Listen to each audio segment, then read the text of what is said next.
ఒక్కసారిగా రష్యా గుండెల్లో ఉక్రెయిన్ రైళ్లు పరిగెత్తించింది. వరుస దాడులతో మాస్కోను ఉక్కిరి బిక్కిరి చేస్తుంది. ఆదివారం ఏకంగా 42 డ్రోన్లను ప్రయోగించింది. ఇందులో 20 డ్రోన్లు రష్యాలోని ఓరియల్ నగరంలోని ఇంధన విద్యుత్ కేంద్రాలు లక్ష్యంగా దూసుకెళ్లాయి.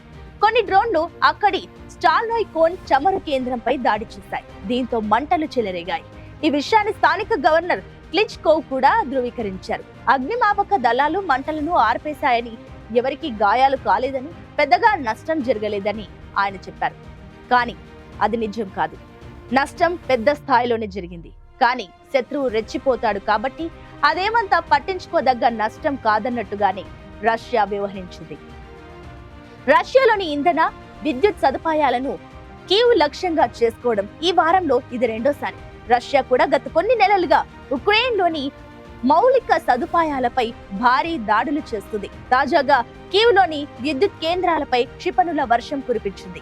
ఈ నేపథ్యంలో ఓరియల్ ప్రాంతంపై ఉక్రెయిన్ దాడి జరపడం గమనించాల్సిన విషయంలా యుద్ధరంగ నిపుణులు చెబుతున్నారు.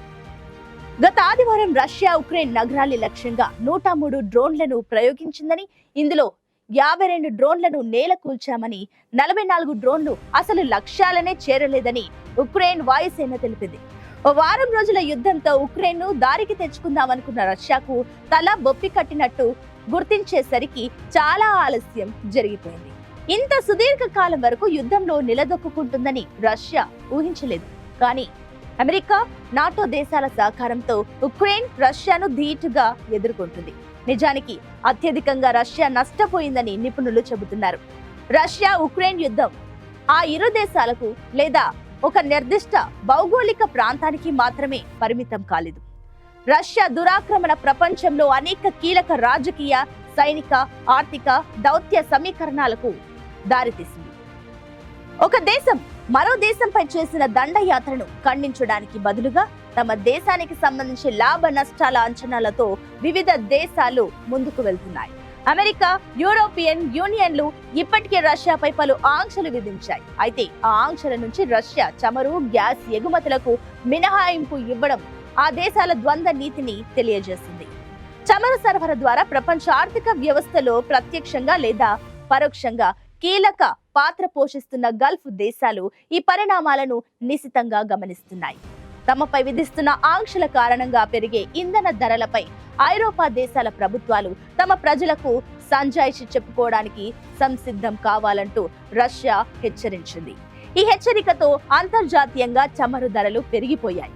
రష్యా కారణంగా సరఫరాలో అంతరాయం ఏర్పడి ఐరోపాలో సంక్షోభం తలెత్తకుండా గల్ఫ్ దేశాలు ఆదుకునేలా అమెరికా చేస్తున్న ప్రయత్నాలకు సానుకూల స్పందన లభించడం లేదు.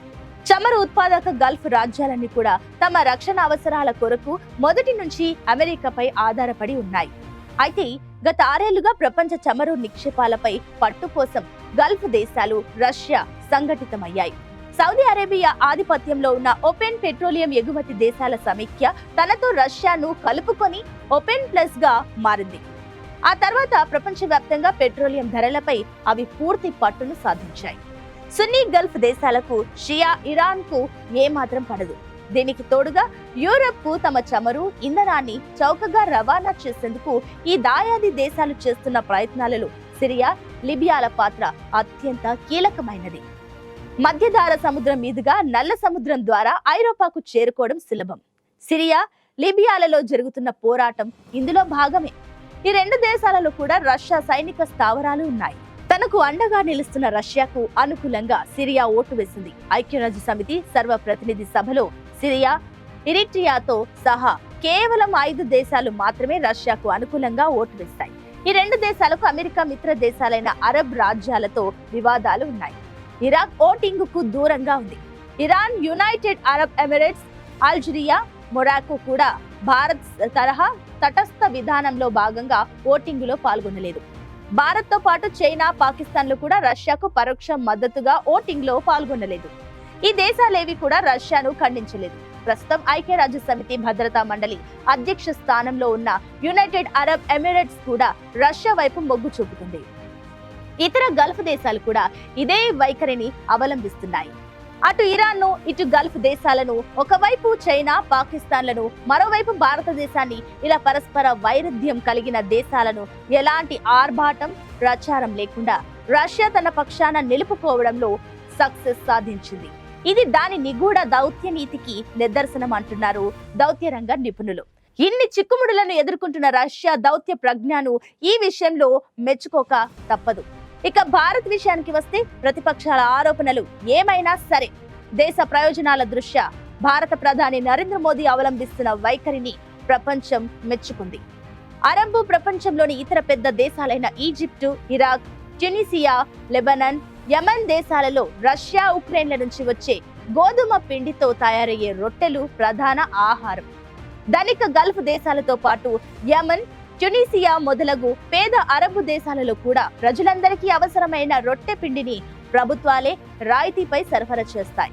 గతంలో రొట్టె పిండి రాయితీ తగ్గింపు అనంతరం ట్యూనిసియాలో పెళ్లుబీకిన ప్రజాగ్రహ వేసాలు అరబు ప్రపంచానికి సోకి దాన్ని కుదిపేశాయి.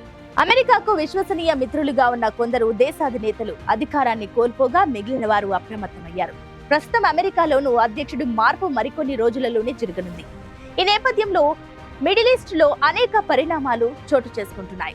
అటు ఉక్రెయిన్ రష్యా యుద్ధంతో పాటు ఇజ్రాయెల్ పాలస్తీనా మధ్య మొదలైన యుద్ధం ఏకంగా సిరియా వరకు చేరుకుంది. ఓ అలవి కాని కార్చిచ్చులాగా రగులుకొని గాజా, లెబనాన్, ఇరాన్ ప్రాంతాలలో సమీకరణాలను సమూలంగా మార్చేస్తుంది. ఇన్నాళ్ళు ఈ ప్రాంతాలను యథేచ్ఛగా ఎదురంటూ లేకుండా ఏలిన హిజ్బుల్లా, హౌతీల ప్రాబల్యం లేకుండా పోయింది. వాటిని దశాబ్దాలుగా నడిపించిన అగ్రనాయకత్వాన్ని సమూలంగా అంతం చేయడంలో ఇజ్రాయెల్ విజయం సాధించింది. ఇప్పుడు మరికొద్ది రోజుల్లోనే అమెరికాలో బైడెన్ తర్వాత ట్రంప్ పాలన మొదలు కానుంది. ట్రంప్ చేస్తున్న సన్నాహాలను బట్టి చూస్తే ఆయన దృష్టంతా కేవలం అమెరికాను మరోసారి ఉన్నత స్థానానికి చేర్చడంలోనే ఉంది. తమది కాని యుద్ధాలలో పాల్గొనడం, వాటికి అమెరికా పౌరులు కడుతున్న పన్నులను ఖర్చు చేయడం ఆయనకు ఏమాత్రం నచ్చడం లేదు. దాంతో ఇక భవిష్యత్తులో పెద్దగా యుద్ధాలు జరిగే అవకాశం ఉండదని నిపుణులు భావిస్తున్నారు. ముందు అమెరికాను సరిచేసుకున్న తర్వాతే ప్రపంచం వైపు దృష్టి సారించే దృక్పథంతో ట్రంప్ ఆలోచిస్తున్నారు. ఇది ఒక రకంగా సానుకూల పరిణామంగానే భావించవచ్చు. అనవసరంగా భేషజాల కోసం బిలియన్ల కొద్ది డాలర్లు కుమ్మరించే అవసరం ఇకపై అమెరికాకు ఉండకపోవచ్చు.